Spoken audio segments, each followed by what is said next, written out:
जय माता की जय माँ कामाख्या। भक्तों, आज आपको कामाख्या शक्तिपीठ के बारे में बता रहे हैं, तो ध्यान से सुने। ये रहस्यमय ज्ञान आज आपको पहली बार मिलेगा। इतना अद्भुत, इतना विलक्षण, आपके जीवन को महान, पवित्र और महान शक्तिशाली बना देगा। तो भक्तों, ये रहस्य आपको बताए इससे पूर्व वही और एक ऊर्जावान बात कि अगर आपने हमारा चैनल सब्सक्राइब नहीं किया है तो कर ले, घंटी के बटन को दबावें, लाइक, शेयर और कमेंट अवश्य करें। तो भक्तों, कामाख्या शक्तिपीठ की उत्पत्ति अर्थात उसका प्राकट्य कैसे हुआ है, इसके बारे में आज आपको एक महारहस्य बता रहे हैं।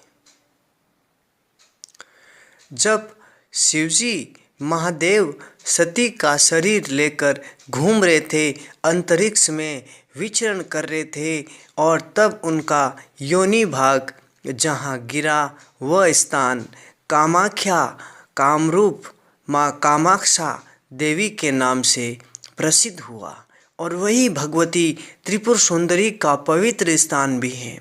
संसार में महामाया के नाम से सुशोभित जितने भी क्षेत्र हैं, जितने भी महातीर्थ हैं, उन सब में ये स्थान शिरोमणि कहा जाता है।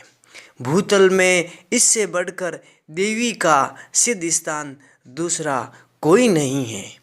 ऐसा जागृत जागता स्थान इस पृथ्वी पर छोड़ो पूरे ब्रह्मांड में कोई नहीं है, किसी लोक में नहीं है, जहाँ आज भी प्रतिमास भगवती रजस्वला हुआ करती हैं।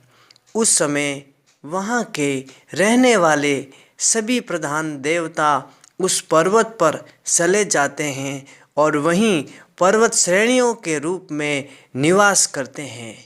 प्राज्ञों अर्थात विद्वानों का कहना है कि उस अवसर पर वहाँ की संपूर्ण भूमि देवमय हो जाती हैं। इसीलिए कामाख्या योनि मंडल और महामुद्रा से बढ़कर कोई दूसरा श्रेष्ठ स्थान इस तीनों लोक में नहीं है।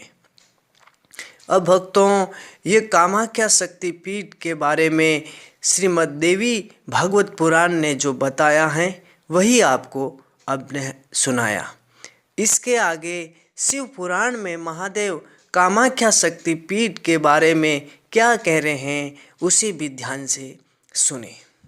कामाख्या परमो धर्म, हे देवी ये कामाख्या ही परम धर्म है।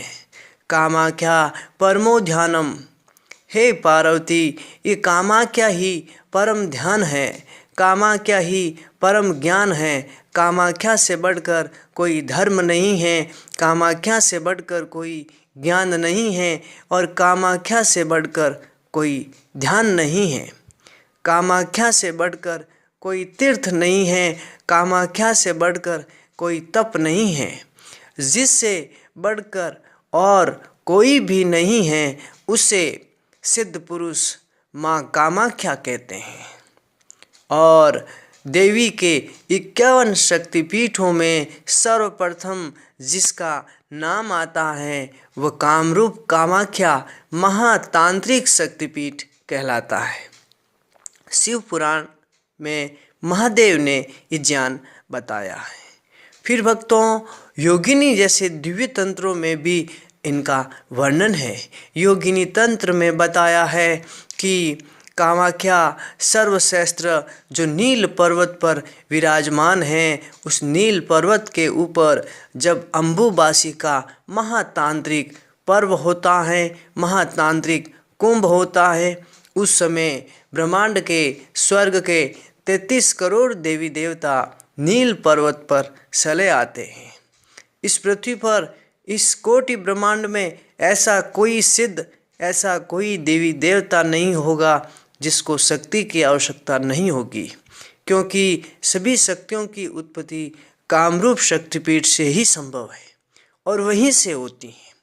प्राचीन काल से लेकर के आज तक, वर्तमान तक कामरूप का अपने आप में अद्भुत महत्व मौजूद है। कामरूप की शक्तियों का वर्चस्व हमेशा होता आया है और हमेशा रहा है, आज भी है। प्राचीन काल में कहा जाता है महाभारत के युद्ध से पूर्व भी कामरूप का वर्चस्व था। सारी ज्योतिष का मुख्य केंद्र, सारी तांत्रिक और योग शक्तियों का केंद्र इस प्राग ज्योतिषपुर कामरूप कामाख्या को ही माना जाता है। सारे मंत्रों की सिद्धि जहाँ जाने से होती हो, जहाँ जाने से तांत्रिक शक्तियाँ, मायावी अस्त्र और शस्त्र की प्राप्ति होती हो, वही माँ कामाख्या शक्तिपीठ है। इसके अलावा ये भी कहते हैं कि भीम के पुत्र घटोत्कच और उनके भी पुत्र वीर बार्बरिक भी यहीं इसी कामाख्या शक्तिपीठ से सिद्धि प्राप्त किए थे। समय के पश्चात भी श्री महायोगी गोरक्षनाथ के गुरु मच्छिंद्रनाथ, जो कि कामरूप देश के ही निवासी थे और कामरूप देश में किसी मछुआरे के घर पे वो प्रकट हुए थे, महादेव के आशीर्वाद से एक मछली से प्रकट हुए थे। वो जो मच्छिंद्रनाथ माँ कामाख्या की शक्तियों के और माँ कामाख्या की सिद्धि के मुख्य भक्त माने जाते हैं और देवी की कृपा से मच्छिंद्रनाथ अमर हो गए और इसके साथ 9 नाथ भी अमर हो गए। इसीलिए कामरूप में जब त्रियाराज के भीतर एक बार मच्छिंद्रनाथ चले गए, गलती से चले गए उस जंगल में, उस मायावी त्रियाराज में, तब उनको वहाँ बैल बना दिया गया और बैल बना करके उनको वहाँ काफ़ी समय तक रहना पड़ा और रात्रि में उन्हें पुनः पुरुष के रूप में बना देती थी वो मायावी औरतें, मायावी कामणगारियाँ। तो भक्तों, ऐसे विलक्षण रहस्यमय भूमि में समय समय पर लीला हुई थी। तभी इसी प्रदेश में जाग मसंदर घोरक आया करके उनके शिष्य ने ही यहाँ से उनको मुक्त कराया था, त्रियाराज से मुक्त कराया था और कामाख्या शक्तिपीठ माँ कामाख्या की शरणों में उन्हें लाया था। इसके पश्चात भगवान शंकराचार्य और कई महायोगी भी कामाख्या शक्तिपीठ पर आए रहे। भगवान शंकराचार्य जब पूरी सृष्टि में, पूरे विश्व में एक सनातन धर्म का प्रचार कर रहे थे, लेकिन वो धर्म का प्रचार करते करते जब शक्ति प्रदेश में पहुँचे तब वो सिर्फ शिव को ही मान रहे थे, देवी को नहीं मान रहे थे।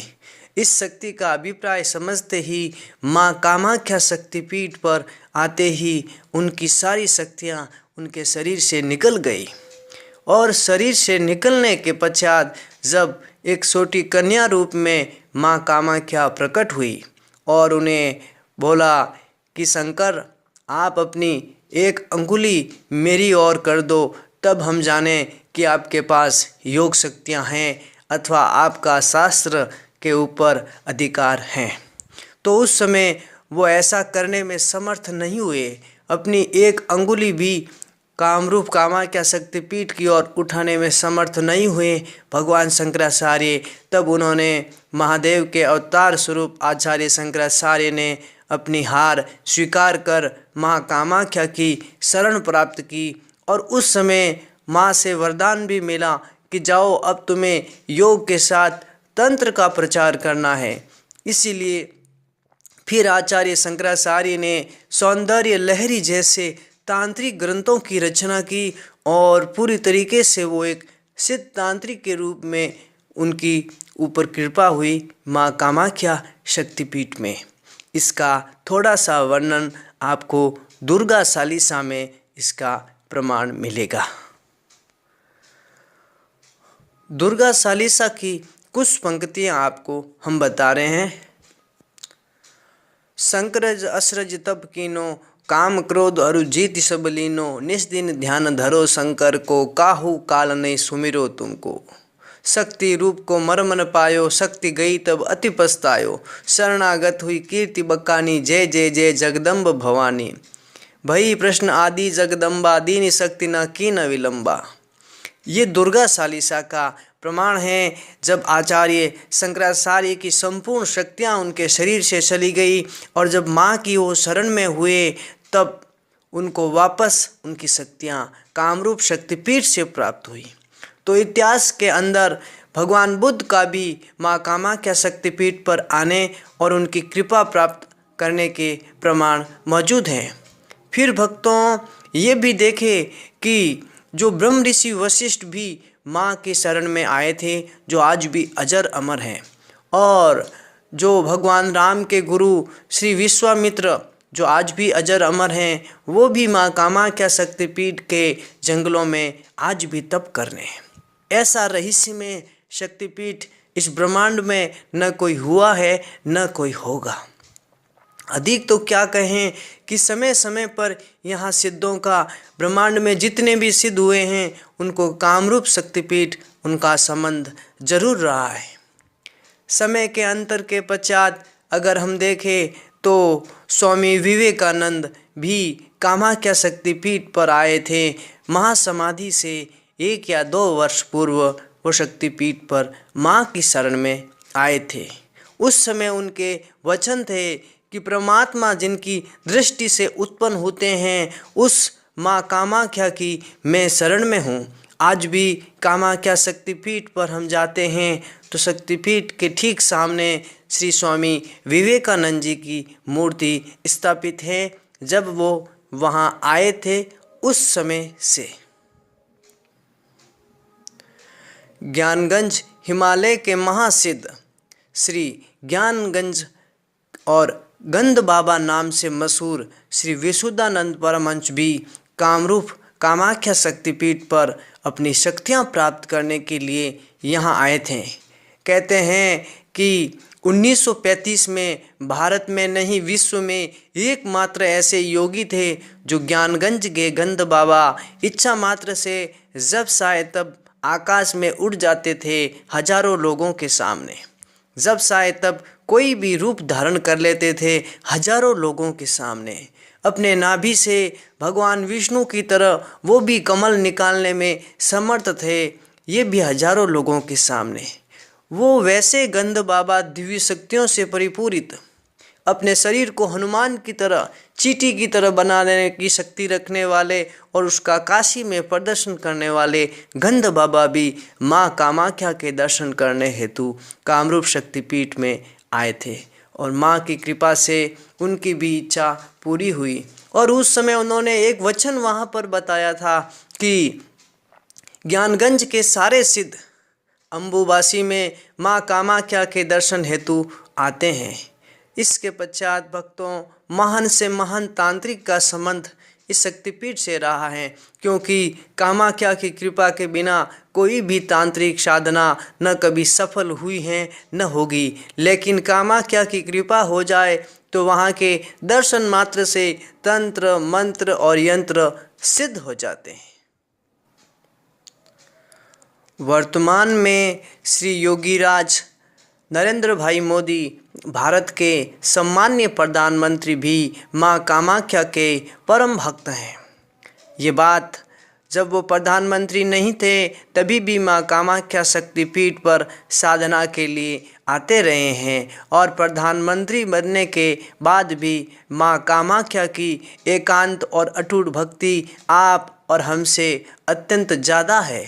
इसीलिए तो जब सारी सुविधाएं होते हुए भी मुख्य द्वार से नील पर्वत तक लगभग 6 किलोमीटर 7 किलोमीटर तक पैदल चढ़ करके माँ के दर्शन के लिए पहुँचे और वहाँ गर्भगृह में 2 घंटे से भी अधिक समय तक साधनाएं नवरात्रि के समय की हैं।